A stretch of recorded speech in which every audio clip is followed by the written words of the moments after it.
Hi, this is Mike Peterson from Challenge Island, Oakland County East, back with another one of our Steamtastic Fridays. So we've been talking about fall the last few weeks, so today we're going to tackle the A in STEAM, which is art. So we're going to talk a little bit about the colors that go along with fall and where they really come from. So when you think about fall colors, there's some colors that kind of fit with fall and some that don't. So the ones you're probably familiar with are yellow, orange, red, purple, green. Those are kind of fall colors, aren't they? Well, there's a reason for that. If you look at the chemicals that are inside leaves, those are the colors of the chemicals. So they have some fancy names. I'll go ahead and show them to you. You don't need to memorize these, but the yellow in the leaves is called xanthophyll. The orange in leaves is called carotenoids. And the red and the purple colors are called anthocyanins. Now, the most important color in leaves, though, for most of the year is the green. And the green in leaves is the chlorophyll. So what happens when the leaves change color, for most of the summer, they usually look green. The reason why is because the tree is really busy making a lot of energy to help the tree to grow, help the tree to stay healthy.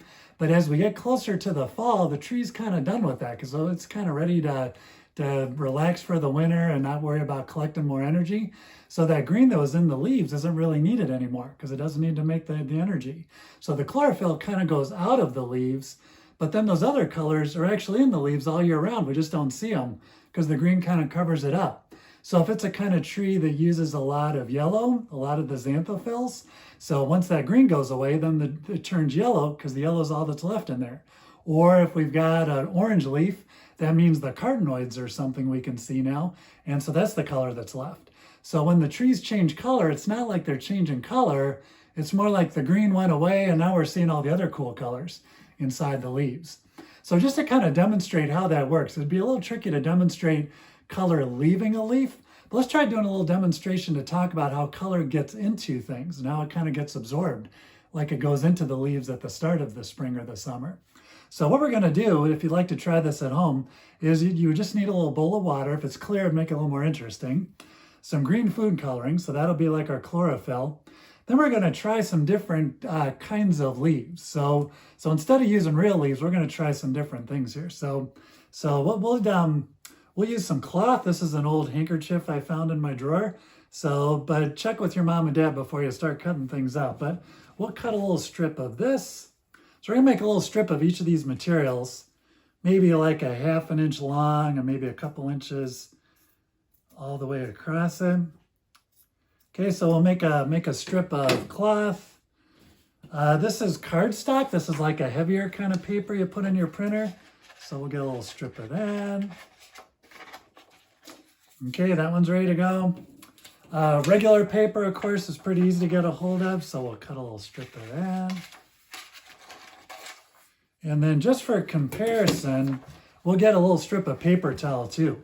Now, paper towels are designed to absorb things. So if you think about it, you probably expect that one to go pretty quick, but we'll see what happens. So we'll cut a little strip of that one also. All right, so we've got our 4 strips. They're made out of different kinds of materials, so they kind of like different leaves.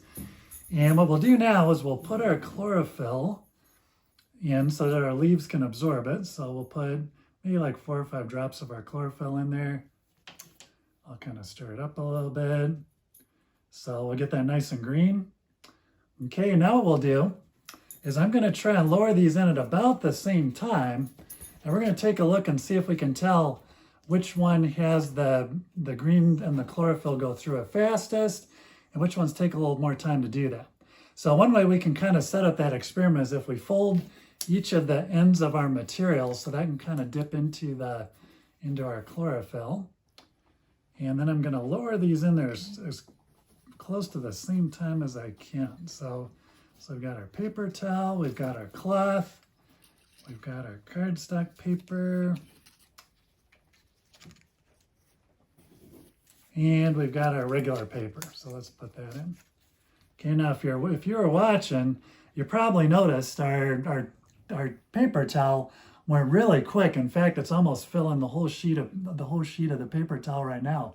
It's even starting to spread out. So this would make a really good material for leaf because it would get all that chlorophyll going really quick. Looks like second place for me is my piece of handkerchief here. If you look really close there, you can see that it's starting to leak out. It's about halfway down the cloth, but it's got a little ways to go still. And my paper is a lot slower. So this is my regular paper. So we can see here that one's getting a little ways in there. And my cardstock, which is thicker, is just barely getting started. So, and in fact, this is kind of the same experiment you do when you make tie-dye shirts.